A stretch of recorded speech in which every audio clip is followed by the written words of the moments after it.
তো ব্যাঙ্গালোরে রাত 12টায় আমরা বাজি আনন্দ উৎসবে মেতে আসি, একটাই কারণ, এত আনন্দ উৎসব কিসের জন্য? আমাদের বাঙালিদের রথযাত্রা, তোমরা তো সবাই জানো, আর তাই জন্য আনন্দে লেগে গেছি। তো হ্যালো এভরিওয়ান, আমি হলাম পুতুল আর তোমাদের মধ্যে চলে এসেছি নতুন ভিডিও নিয়ে।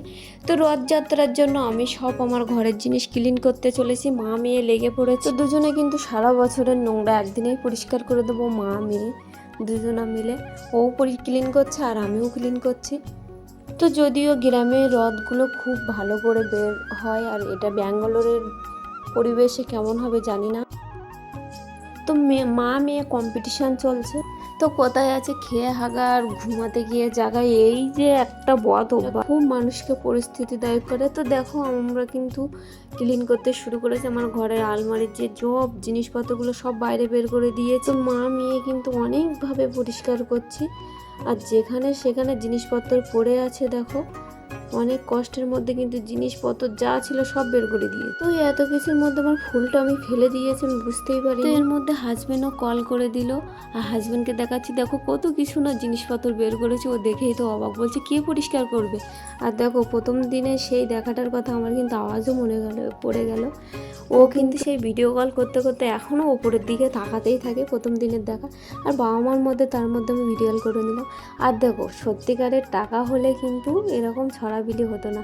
তো মোনার কিছু টাকা দেখো যেখানে সেখানে পড়ে আছে, আমি বলছি এইগুলো যদি সত্যিকারের টাকা হতো তাহলে এমনভাবে কি পড়ে। তার মধ্যে আমি বসিয়ে দিলাম রান্না, আর দেখো তার মধ্যে আমার রান্নাও কমপ্লিট, গ্যাসও পরিষ্কার করে নিলাম একটু।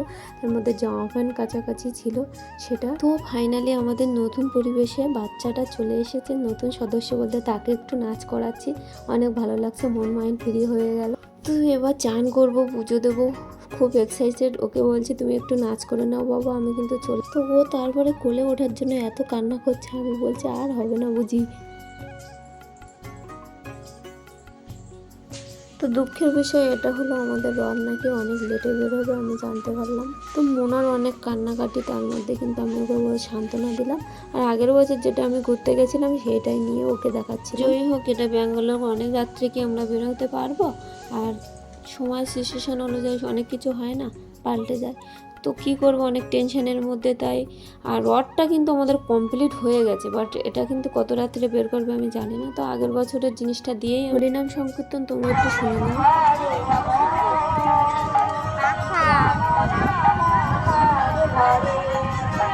তো আগের বছরের রথ টানাটা দেখিয়ে দিলাম, দিয়ে কিন্তু। আর ও তখন কতটা ছোট ছিল দেখো, এটা আমার বাপের বাড়ির পাশে।